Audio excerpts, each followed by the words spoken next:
NCP কে? কোথায় আছে NCP? Bangla ভুল বললে কম বলা হয় যে অপরাধ তারা দেশের সঙ্গে করছে। আমার দেশটাকে ইউনূস সাহেব নিতে চান কোথায়? তারেক রহমানের বক্তব্য আগের চেয়ে অনেক কঠোর ডিসেম্বরে নির্বাচনের দাবির ব্যাপারে হতে হবে এবং হবে, তারই আত্মবিশ্বাসের উৎস কি? এটা কি সরকারকে আরো বেশি চাপে ফেলা নাকি নেতাকর্মীদের উজ্জীবিত করার জন্য? আপনাকে অসংখ্য ধন্যবাদ। আমার সাথে যে ভাই, যদিও আমার অনুজ, কিন্তু জ্ঞানে গুণে অভিজ্ঞতায় উনি আমার চেয়ে অনেক বেশি সমৃদ্ধ এবং ওনার কথা শুনে আমি মানে আমি শিখবার চেষ্টা করি বা বুঝবার চেষ্টা করি। আমার ভাই, আর যারা আমাদের কথা শুনছেন, বাংলাদেশের সমস্ত সম্মানিত জনতা, আমি আপনাদেরকে সালাম জানাচ্ছি, আসসালামু আলাইকুম।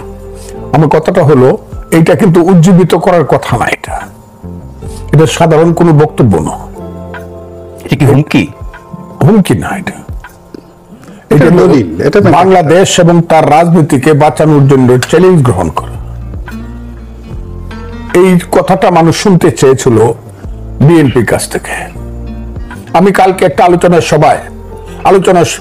একটা ইউটিউবের বক্তব্যে আমি বলেছি যে বিএনপির নেতৃত্ব আগের রাত্রে কথা বলে মাথা উঁচু করে পরের দিন আবার যখন ইউনূস সাহেবের কাছে গিয়া দেখে যাদের মন্ত্রিত্ব চায় না তাদেরকে ইউনূস সাহেব পাশে বসায়া, সেই সজীব বুয়েদেরকে পাশে বসায়া রাখে, একজনও বলে না যে ও থাকলে আমরা থাকবো না। এইটুক থাকা দরকার। তো আমার মতো একজন অধম লোক যদি তাদের সাথে যাইতে পারতাম, আমি ইউনূস সাহেবকে বলতাম, আসসালামু আলাইকুম স্যার, আপনার পাশে যিনি বসে আছেন ওনাকে এখান থেকে বিদায় করেন, তা না হলে আমি বসবো না। তারপর থেকে দাবিতে তো গেছেন, হ্যাঁ, মানে তার পদ থেকে দাবিতে তো ওনার গেছে 1903 জন। এবং এর ইতিহাস কিন্তু বিএনপি প্রথম আনছে। দেশনেত্রী বেগম খালেদা জিয়ার নেতৃত্বে এরশাদ সাহেবের আমলে আতাউর রহমান খান সাহেবকে যখন প্রধানমন্ত্রী করা হয়েছিল, বিএনপি বলে দেশনেত্রী খালেদা জিয়া বলেছিলেন আতাউর রহমান খান সাহেব এরশাদ সাহেবের পাশে বসলে আমরা আলোচনায় যাব না, এবং এরশাদ সাহেব বাধ্য হয়েছিলেন আতাউর রহমান খান সাহেবকে বাদ দিয়ে, প্রধানমন্ত্রীকে বাদ দিয়ে আলোচনা করতে। বর্তমানে নেতৃত্ব কি তাহলে দুর্বল? হ্যাঁ, বর্তমান নেতৃত্ব কি তাহলে দুর্বল? তারা তো নেতৃত্ব না, একটা পর্যায়ে তারা টিম অফ লিডারশিপ। মূল নেতৃত্ব তো এখানে নেই। মূল নেতৃত্ব আজকে কথা বললেন যে কথা বাংলাদেশের মানুষ ওনার কাছ থেকে শুনতে চায়, এবং আমি জানি এই কথা সত্যে প্রমাণিত হবে, আল্লাহর রহমত। এই কথা বিতা যাবে না। কারণ হলো, এই কথা বাংলাদেশের 18 কোটি মানুষের কথা। এই কথা হলো বাংলাদেশের যে স্বাধীনতার সার্বভৌমত্বের প্রতীক সেনাবাহিনী বা প্রতিরক্ষা বাহিনী, তাদের কথা। তারাই বলেছে এই কথাটা যে ডিসেম্বরের মধ্যে ইলেকশন হবে। যখন ইউনূস সাহেবরা সবসময় বলতেছিল ডিসেম্বর থেকে জুন, একমাত্র সেনাবাহিনী প্রধান বলছে না, ডিসেম্বরের মধ্যে ইলেকশন হবে, তারপরে আমরা ব্যারাকে ফিরে যাব, এরপরে আর আমরা থাকবো না, আমরা জানুয়ারিতে শপথ গ্রহণ অনুষ্ঠান দেখতে চাই, এইটুক বলেছে। কাজে যেখানে সার্বভৌমত্বের প্রতীক প্রতিরক্ষা বাহিনী, সেনাবাহিনী কথা বলেছে, আর বাংলাদেশের সবচেয়ে জনপ্রিয় এবং মানুষের দ্বারা সমর্থিত দল বিএনপির নেতা জনাব তারেক রহমান যখন কথাটা বলেছে, আমার ধারণা এই কথাকে মিথ্যা প্রমাণ করার মতো অবস্থা কোনোদিনই হবে না। আল্লাহর রহমতে ডিসেম্বরে, আমিও বলি ইলেকশনটা ডিসেম্বরে হবে। যদি না হয়, এই কথাটা আপনি জিজ্ঞাসা করতে, যদি না হয়, এটা আমি জানি ইউনূস সাহেব এবং তার সরকার এর অধীনে আর কোন নির্বাচন হবে না, অথবা তাদের কোনো সরকার থাকবে না। কিন্তু এত বড় দুটি শক্তিকে অবজ্ঞা কেন করছে ডক্টর ইউনূসের সরকার? হ্যাঁ, সামরিক বাহিনী এবং বিএনপি, এই বড় দুটো শক্তিকে অবজ্ঞা করছে কেন ডক্টর ইউনূসের সরকার? ক্ষমতার ময়ূর সিংহাসনে যারা বসেন এই দেশে, আমি দেখছি আর কি, তাদেরকে আরবিতে বলে সুমুন বুকমুন উমিউন ফাহিউন লা ইয়ারজিউ। তারা চোখ থাকতে দেখে না, কান থাকতে শুনে না, মন থাকতে বুঝে না। তারা মনে করে তাদের চেয়ে ক্ষমতাবান লোক আর নাই, এবং যে ভুল তারা করছে, ভুল বললে কম বলা হয়, যে অপরাধ তারা দেশের সঙ্গে করছে। এত অনিশ্চিত দেশ, আমার ভাইয়ের বয়স আমার রাজনীতির চেয়েও কম। আমি 61 বছর যাবত রাজনীতি করি। আমি 1964 সন থেকে রাজনীতি করি। 6 দশক আমার রাজনীতির অভিজ্ঞতা। কেউ কোনোদিন দেশের এই ধরনের ক্ষতি করে, এত অনিশ্চিত দেশ থেকে আপনি রাস্তা দিয়ে হাঁটতে পারবেন না, রাত্রিবেলা ঘুমাইলে পরে আপনি ট্রাকের শব্দ শুনবেন, সেই ট্রাকের উপরে মেশিন গান, আর্মি কেন সারা রাত ঘুমাবে না, রাস্তা দিয়ে চলা যায় না, 10টার পরে 9টার পরে হলে মা ছেলেকে খোঁজ নেয়, তুমি কোথায় আছো, তাড়াতাড়ি বাসায় আসো। এটা কি পৃথিবীর কোন রাজধানীতে হয়? এত অনিশ্চিত কি কোনো দেশ আছে? এই দেশটা কি যুদ্ধ করে স্বাধীন করছিলাম? এই ধরনের চক্রান্তকারী সরকার কি কোনো দেশে আছে? যে সরকার আমার দেশে করিডোর দিয়ে দেয়, আমি জানতে পারি 2 মাস বা 3 মাস পরে। 1 বছর যাবত আমার দেশে একটা দ্বীপ, আমি মনে করি এটা সবচেয়ে সুন্দর দ্বীপ, সেন্ট মার্টিন দিয়ে রাখছে একটা রাজাকারের বাচ্চা, ওই যাকে সবাই ফুলপরি করে, এই যে মেয়েটা, আমি বলি ভদ্র মহিলা, মানুষ বলে মেয়েটা, সে বড় বড় কথা বলে। 1 বছর যাবত একটা স্টিমার যাইতে পারে না ওতে, মানে এই সরকার আসার পর থেকে যাইতে পারেন না সেন্ট মার্টিনে। আপনি সমুদ্র বন্দর দিয়ে দিচ্ছেন, কোন কথা বলে? আপনি বলছেন যে ভালো চালাইতে পারবে তাকেই আমি দিয়ে দিব, যে সুন্দরভাবে চালাইতে পারবে। আমার দেশ সুন্দর কি অসুন্দর ইনু সাহেব আপনি কি জানেন? আপনি যুদ্ধ করছেন, দেশটাকে আপনি সৃষ্টি করছেন, আমি সৃষ্টি করছি। যারা সৃষ্টি করছে তাদের সঙ্গে আমি ছিলাম। ওই যে ইকবাল হল থেকে সবচেয়ে বেশি ছাত্র নেতৃত্ব হয়েছে মুক্তিযুদ্ধ, আমি ছিলাম। আমি দেখছি সিরাজুল আলম খানদেরকে দেখছি, তাদের নেতা বঙ্গবন্ধু শেখ মুজিবুর রহমান কিভাবে 32 নম্বরের দোতলা থেকে আঙ্গুল তুলে কথা বলতো মার্চ মাসে, সেটা আমি দেখছি। কিভাবে পতাকা হয়েছে, স্বাধীনতার গান হয়েছে, এটা কি বলে আমাদের যে জাতীয় সঙ্গীত হয়েছে, সব দেখছি। জাহিদুর রহিম কিভাবে 2টা গান পাশাপাশি গাইছে, সিরাজুল আলম খান এই 4 নেতার সামনে বৈশা, জাহিদ ভাই গানটা গানতো আমার সোনার বাংলা আমি তোমায় ভালোবাসি। জাহিদ ভাই ওই গানটা গানতো ধনধান্যে পুষ্পে ভরা আমাদেরই বসুন্ধরা। ইকবাল হলের অতে বৈশা, গেস্ট রুমে বৈশা সবাই বললো যে এই গানটা আমাদের পছন্দ হয়েছে, কারণ 2টা গানই পছন্দ, কিন্তু যেহেতু ওইটা হলো বিশ্বকবির গান, নোবেলে আমরা পছন্দ করলাম, এই গানটা বঙ্গবন্ধু জিনিসটা চয়েস করলেন। কথাগুলো খুব বুঝবেন। সেই দেশ যুদ্ধ করে স্বাধীন করছি আমার মা, মুক্তিযুদ্ধ আমার মা, মায়ের পেট থেকে আমার দেশ বেরিয়েছে। সেই মাকে আপনি বলেন আমি শাড়ি দিতে পারি না, হইতে পারে পুরান শাড়ি পরে আমার মা, আমার মাকে আমি ভালোভাবে 3 বেলা খাবার দিতে পারি না, ঔষধ দিতে পারি না আমার মা।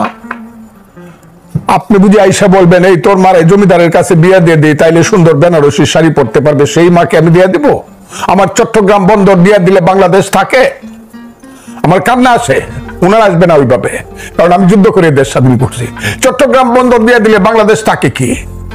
আপনি করিডোর দিয়ে দিতে চান, আমরা বুঝি না?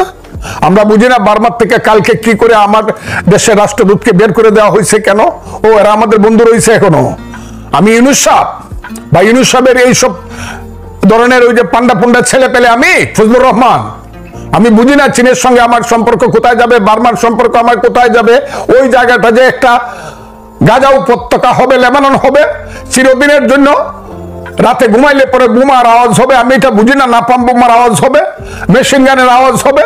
ওই যে গাজা উপত্যকা আজকে দেখলাম 36,000 মানুষ একসাথে মারা গেছে। আমার দেশটাকে ইউনুস সাহেব নিতে চান কোথায়? দিব না আমার দেশ, আমি না খাইয়ে থাকবো। আমার দেশ যেভাবে পারি, আমি বাঙালি জাতি বাংলাদেশের মন চালাবো। আপনি দিয়ে দেওয়ার কে? কে আপনি দিয়ে দেওয়ার? কে আপনাকে রাইট দিছে বাংলাদেশটাকে আপনি দিয়ে দিবেন বন্ধক? কেন দিবেন আপনি? কোন রাজনৈতিক দলে জিজ্ঞাসা করার প্রয়োজন মনে করলেন না, এমনকি জানানো মনে করলেন না। এখন আবার অস্বীকার করেন কে? খলিলুর রহমান বাংলাদেশের। আমি তো বললাম, আমি ওই দিনও বলছি, আজকেও বলি, ফজলুর রহমান যাকে চেনে না সে বাংলাদেশের নিরাপত্তা বাহিনীর লিডার হয় কেমনে? প্রতিরক্ষা বাহিনীর সে মন্ত্রী হয় কেমনে? দায়িত্ববান লোক হয় খলিলুর রহমান। ইতিহাস তো আমি দেখি 2001 সালে তারা কি ছিল? একটা প্রাইভেট সেক্রেটারি ছিল। ওই প্রাইভেট সেক্রেটারি বাম হাতের নিচে থাকে রাজনীতিবিদের। গেঞ্জি যত দামি হোক কেউ শার্টের উপরে পড়ে না, আমলা যত বড়ই হোক রাজনীতিবিদের চেয়ে সে বড় না। আপনি ওই 11টা মানুষকে আনছেন আপনি মার্কিন নাগরিক হিসাবে, বিদেশি নাগরিক। আমি এদেরকে বলি 1757 সালের রবার্ট ক্লাইভ। সেই রবার্ট ক্লাইভ সাদা ছিল, এরা হইল কালো রবার্ট ক্লাইভ। এদেরকে দিয়ে আপনি আমার দেশের সংবিধান বদল করবেন? যে সংবিধান 30 লক্ষ লোকের রক্তের আকরে লেখা সংবিধান, ও সংবিধান তাজউদ্দিন বুঝে না? না, সৈয়দ নজরুল সংবিধান বুঝে না?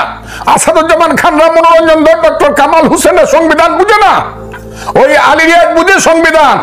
আলী রিয়াজ ডক্টর কামাল হোসেনের মোহরের কাজ করে দেখি তো বুঝে কিনা, ডিক্টেশন নিতে পারে কিনা। ওই যে রাতের পর রাত না ঘুমাইয়া 381 ঘন্টা বিতর্ক করে 9 মাসের সংবিধান করলো, সেটা বাংলাদেশের সংবিধান ছুঁড়ে ফেলায় দিয়ে নতুন করে লিখে দিব, খেসকি বান্দির পুতের নাম সুলতান খা, বাংলাদেশের সংবিধান লিখে দিব। আমার তো সহ্য হয় না। এরা কারা? ইলেকশন করো, মেম্বারের ভোট পায়, দেখাও যে আমি মেম্বার যে 2500 ভোট পায় মেম্বার হয় ইউনিয়ন পরিষদে, আমি সেই ভোটটা পাইছি, দেখাও। বাপের বেটা হইলে গোপনে করো কেন? সকালবেলা একরকম কও, বিকালবেলা আরেক রকম কও, অন্ধকার রাখো, মানুষকে মুনাফেকের মতো বিশ্বাসঘাতকতা করো, ছোট ছোট বাচ্চাদেরকে দিয়ে চিলড্রেন পার্টি করাও, আর মাথার মধ্যে হাত দিয়ে বলো তোমরা হবা বাংলাদেশের নেতা, ছাত্র তরুণরা বাংলাদেশ চালাবে। সেই ছাত্র তরুণ 9-এ পড়ে, 10-এ পড়ে, মেট্রিক পাস করছে, সে যদি দেশ চালায় তাহলে তো আমি ফজলুর রহমান 70 ঊর্ধ্ব ব্যক্তি গিয়ে আমার গিয়ে ক্লাস 9-এ ভর্তি হতে হবে, ওই গোলাম মোড়ার ননির গিয়ে আইএ ফার্স্ট ইয়ারে ভর্তি হইতে হবে, না তো স্কুল কলেজ সব বন্ধ হয়ে যাবে। সমস্ত ছাত্ররা এখন ইউনো অফিসে গিয়া, ডিসি অফিসে গিয়া, বিভিন্ন মানে ওয়াটার বোর্ডের অফিসে গিয়া বসে থাকে, সচিবালয়ে গিয়ে বসে থাকে, ডিসি কিভাবে পরিবর্তন করা যায়, কাম কিভাবে নেওয়া যায়, প্লট কিভাবে নেওয়া যায়। এর জন্য এই দেশটা আমরা সৃষ্টি করছিলাম। আমার দেশের সমস্ত তারুণ্য ধ্বংস হয়ে যাচ্ছে। এক একটা ছেলে 5ই আগস্টের আগে আমরা মনে করছি এরা বুঝি পৃথিবীর সবাই ফিডেল কেস্টু চেক হয়ে বেড়া, আর এখন দেখা যায় আঙ্গুর ফুলে কলা গাছ, কলা গাছ ফুলে বট গাছ, বট গাছ ফুলে জোড়া বট গাছ হইছে। ঘর আছে দর নাই, মানুষ আছে রাও নাই, বাড়িতে একটা ঘর নাই, দরজা নাই, সেই সব ছেলেগুলো বিমানে যায় বাড়িতে। এইগুলো আমরা দেখি, আমি দেখার পক্ষে নেই, মানুষ দেখে এগুলা। যাদের পিছনে এক সময় 7 লক্ষ লোক মিছিল করে আসতো, তাদের পিছনে এখন 700 লোক যায় না, 150 লোক হয় না, 3 দিন মাইক পারলে পরে তাদের সাথে আবার ইউনূস সাহেব গিয়া মিটিং করে প্রথম, এনসিপি পার্টি প্রথম, আর এদের পিছনে বিএনপি যায়। আমি তারেক রহমান সাহেবকে বলবো আপনি আমাদের নেতা, বাংলাদেশের নেতা, বিএনপি কে বলবো এনসিপি যেখানে বসবে আগে তারা রেজিস্ট্রেশন করে আসুক, তারপরে আপনারা গিয়ে বসবেন। তা না হলে বসলে পরে আমাদের অপমান হয়, বাংলাদেশের মানুষের অপমান হয়। এনসিপি কে? কোথায় আছে এনসিপি? বাংলাদেশে ঢাকা শহরে কিছু ছেলে পেলে বাদ দিলে এই দেশটাকে একটা চক্রান্তের মধ্যে ফেলে দিয়ে গণতন্ত্রকে হত্যা করা হচ্ছে। এই দেশটাকে একটা চক্রান্তের মধ্যে ফেলে দিয়ে দেশের সমস্ত মানুষের মানবাধিকারকে হত্যা করা হচ্ছে। আর এই দেশটাকে আস্তে আস্তে ধীরে ধীরে কইলে পরেই তো আমারে বকবো, যে বকা বকতাছে আমার উপরে ফতোয়া হয়েছে আমি মরলে নাকি আমার নামে জানাজা পড়া যাবে না, আমি নাকি কাফের। আমি কথা বললেই হবে? দেশটাকে আমরা এদের জন্য করছিলাম, এই দেশটাকে আমরা স্বাধীন করছিলাম কেন? কি স্লোগান ছিল? এই যে মুক্তিযুদ্ধ হইল, 47 কে ভুল প্রমাণিত করে মুক্তিযুদ্ধ হয়েছে। 47 ভুল প্রমাণিত হয়েছে দেশে 52 সনে। যেদিন বলা হয়েছে আমার মায়ের ভাষা, মুখের ভাষা, যেদিন বলা হয়েছে 62 সন, 64 সনে শিক্ষা আন্দোলনে আমি বাঙালি, আমার শিক্ষা ব্যবস্থা ভিন্ন রকম হবে, বাংলা হবে উর্দুর সমান সমান একটা ভাষা, সেই দিনই তো পাকিস্তানের 47 ফলস প্রমাণিত হয়েছে। যেদিন 6 দফা দিয়ে দিছে শেখ মুজিবুর রহমান, 7ই জুনে যেদিন স্লোগান হয়েছে তুমি কে আমি কে বাঙালি বাঙালি, যেদিন 69 সনে 11 দফা আন্দোলনের স্লোগান দিয়ে আসাদরা মারা গেছে, মতিউররা মারা গেছে, তোমার আমার ঠিকানা পদ্মা মেঘনা যমুনা, 70 সনে বঙ্গবন্ধু শেখ মুজিবুর রহমানের নেতৃত্বে ডিসেম্বর 7ই ডিসেম্বর যখন মেজরিটি হইয়া পাকিস্তানের ক্ষমতা পাওয়ার কথা ছিল, দেয় নাই, যখন স্লোগান দিছে বীর বাঙালি অস্ত্র ধরো বাংলাদেশ স্বাধীন করো, সেই তো যুদ্ধ করছিলাম। আমি তো স্লোগান দিছিলাম পিন্ডিনা ঢাকা ঢাকা ঢাকা, আমি তো স্লোগান দিছিলাম পাঞ্জাব না বাংলা বাংলা বাংলা। সেই যে বাংলা, কোন বাংলা? সেই বাংলা হলো গণতন্ত্রের বাংলা। গণতন্ত্রের জন্য দেশে যুদ্ধ হয়েছিল। ইউনূস সাহেব বুঝেন? আপনি অনেক বড় মাপের মানুষ, আপনি আমার চেয়ে 10 বছরের বড়, আপনাকে আমি এমনি ব্যক্তিগতভাবে সিলেক্ট করি, কিন্তু আপনি কি বুঝেন গণতন্ত্র কাহাকে বলে, ইয়া কত প্রকার কি কি?